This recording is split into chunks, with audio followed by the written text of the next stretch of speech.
Hey, what's up guys, Mudded HD here, and welcome to episode 14 of my Journey to the Top series, and welcome back to a brand new season. We're still with Northampton. It's a brand new season and a brand new year, so we are back and running. So at the start of every season, of course, you have the transfer window and stuff like that, and I'm going to be going through that with you in fact, and there's a lot to get through this episode, so please bear with me. A lot of editing has gone into this. It always takes me about 2 hours when it is the last transfer window. It took me 2 hours as well, so never mind. So starting off with the transfers, I was doing my homework into players, trying to find the cheapest solutions for the players. I knew I had to get a goalkeeper because I only had one, and I suffered from that last season. Shane Higgs got injured, Chris Will went back to Leicester on loan, and I had no goalkeeper. So I went out and got this guy. I think his first name's Dean Brill. Very nice stats, very good average stats, which I like to see in goalkeepers. Secondly, for strikers, I needed 3 strikers, at least 3 strikers in the team, or 2, 2 being the pure minimum, because I only have 1 striker right now. Jake Robinson, by far the best striker last season, and we had Mubratu on loan last season, and he was absolutely immense, and he did the job that was needed to do, and he was the one who really supported Jake Robinson when it came to it. But sadly, he couldn't play every game because his stamina's pretty low, but I'm sure his stamina will increase, only being 21 as well. But I have some other players as well. I have Joe Cafor. He played for Gillingham against us, and he absolutely destroyed us. As you can see, his stats are absolutely amazing. But sadly, he only recently joined the club, so I couldn't buy him. But later on in the episode, you'll see what I do to try and get him. We had Chris Zabronsky. He plays for Bristol Rovers, I believe, and he didn't have bad stats either. He wasn't the fastest out of the 4, but he did have some talent trying to finish and stuff like that. You see there, Cafor has recently joined, even though he played against us last season for Gillingham. I wonder if he was loaned in and then there was the buy-on option. But in the end, I went up for Mubratu because I knew I could rely on him. Hopefully he can level his ability with how he played last season to League One opposition defenders. In the free agents, every season there's always, I always love looking at the free agents to see who is in the free agents list, and I gotta say, I hit the jackpot on this. I cannot believe who came out of this.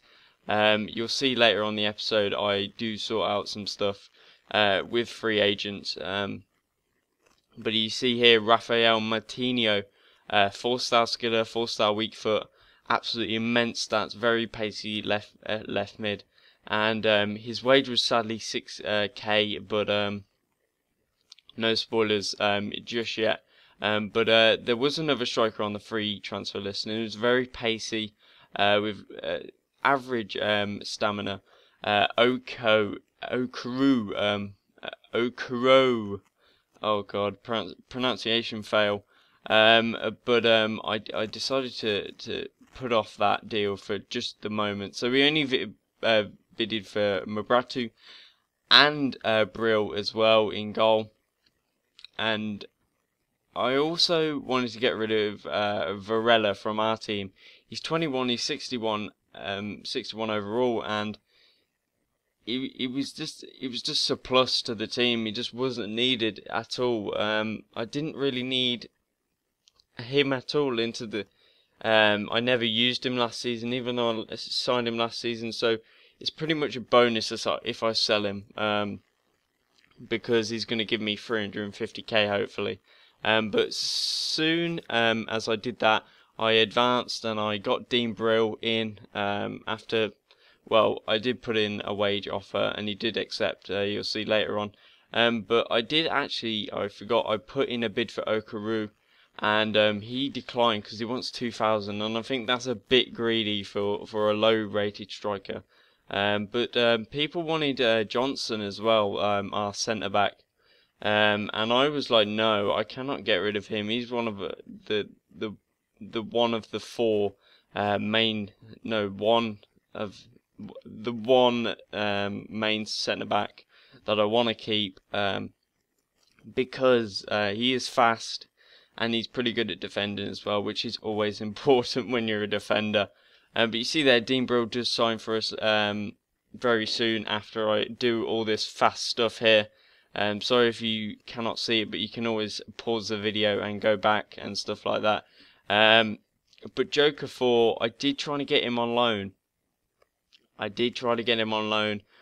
didn't think of this, but I should have put in a bigger offer because I don't have to buy him at the end of the season. But they just didn't want to budge on him at all, and it was undeniably impossible to try and get him. So I pulled out of that deal, and Varela, I got the 350 asking price, and I ended up selling him. And Huggerson, I sent out on loan. He was our youth player that I got, and he got a really bad rating out of it for some reason, and I wasn't happy with that, so I sent him out on loan.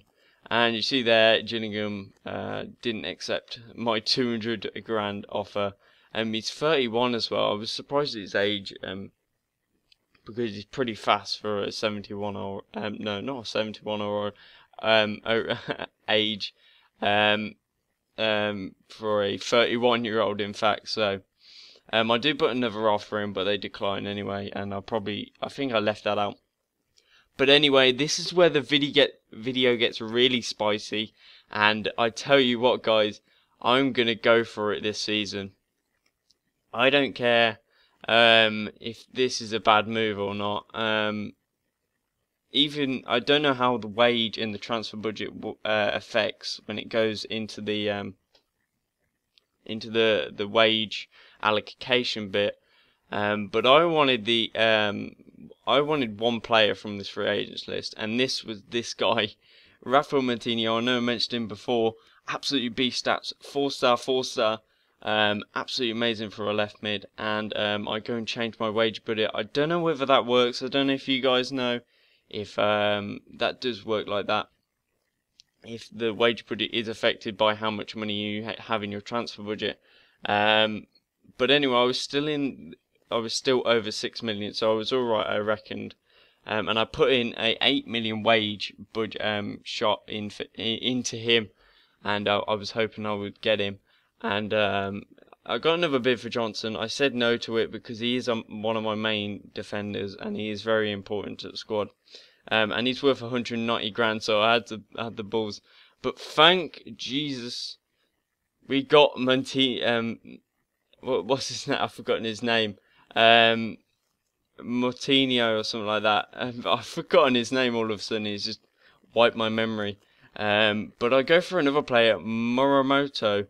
I think he played in the Serie A, just like the other guy that I just signed for 8k a week.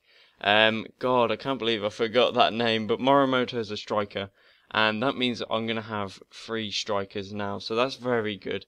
And it will be very good for the team to have a 71 rated striker.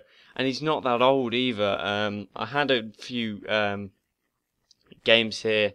I never play friendlies. What's the point in friendlies? But they are a part of the real game, and you just got to get on with it. But I had a bid also for Sione, 400 grand.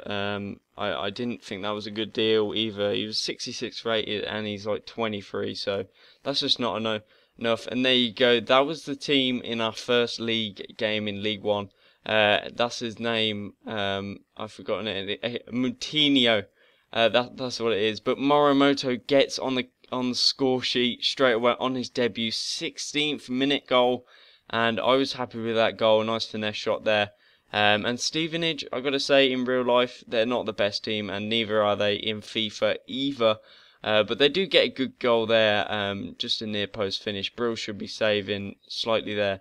But I think that was Morimoto. I don't know how he did not get his head on that glancing header, man. Oh man, that was important. But never mind, because Jake Robinson, all-star, is here to save the day. 29th minute goal there to put us a 2-1 up. But we were not finished there either, as Jake Robinson almost put in a nice bending finesse shot, Lukaku style. No, not Lukaku style, Falcao style. But what a finish there as well in the 71st minute. Jake Robinson being the all-star again in this game, and I'm so happy that he's brought his game to League One as well as he did in League Two as well in our first season. So guys, this is the end of the episode. I hope you enjoyed it. Please like and subscribe if you enjoyed the video, and all my other content, please go check that out. I hope you guys really enjoyed the first episode of the second season, and I'll see you guys next time.